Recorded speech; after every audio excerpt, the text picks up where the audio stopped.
வணக்கம்.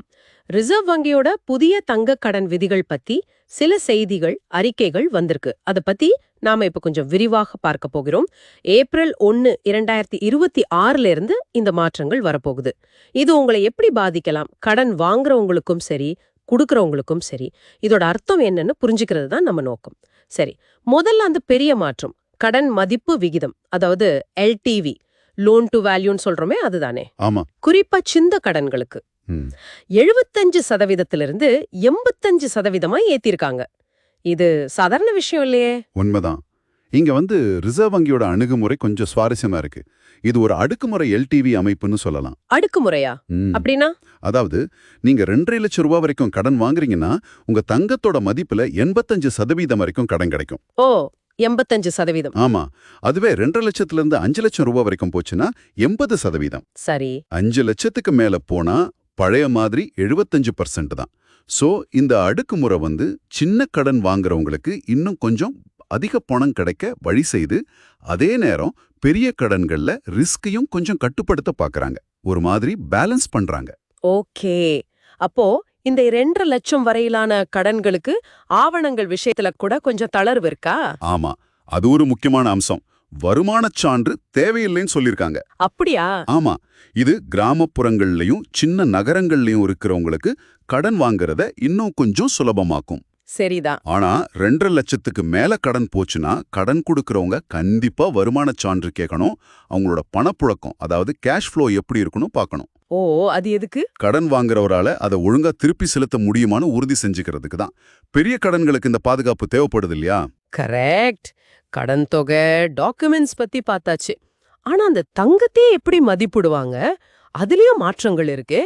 எல்லா இடத்துலயும் இனிமே ஒரே மாதிரி இருக்குமா? கண்டிப்பா.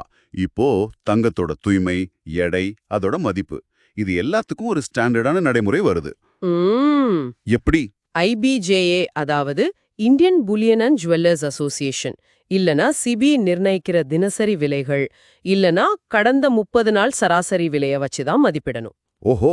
இது கிட்டத்தட்ட ஒரு வெளிப்படைத்தன்மையை கொண்டு வரும்.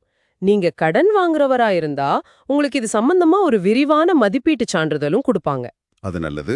அது மட்டும் அல்லாம ஏல நடைமுறைகளும் வெளிப்படையா இருக்கணும்னு ஆர்பிஐ சொல்லிருக்காங்க.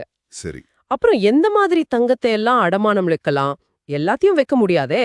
ஆமா, அதுலயும் தெளிவுபடுத்திருக்காங்க. நகைகள், ஆபரணங்கள் வைக்கலாம். அப்புறம் ரிசர்வ் வங்கி குறிப்பிட்ட சில தங்க நாணயங்கள். நாணயங்களா? ஆமா, ஆனா அதுக்கு ஒரு லிமிட் இருக்கு. மொத்தமா 1 கிலோக்கு மேல தங்கம் இருக்கக்கூடாது. அதுலயும் நாணயங்கள் மட்டும் 50 கிராமுக்கு மேல போகக்கூடாது. சரி, எதெல்லாம் வைக்க முடியாது?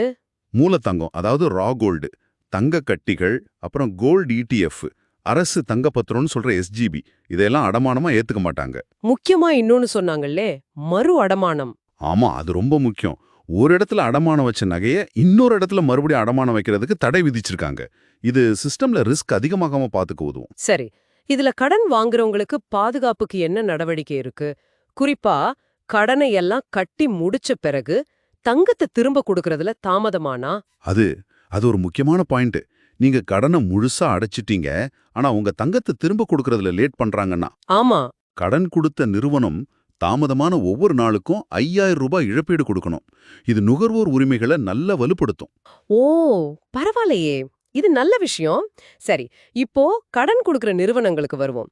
என்பிஎஃப்சிக்கள், அதாவது வங்கி அல்லாத நிதி நிறுவனங்கள், அவங்களுக்கு என்னென்ன புது பொறுப்புகள் வருது?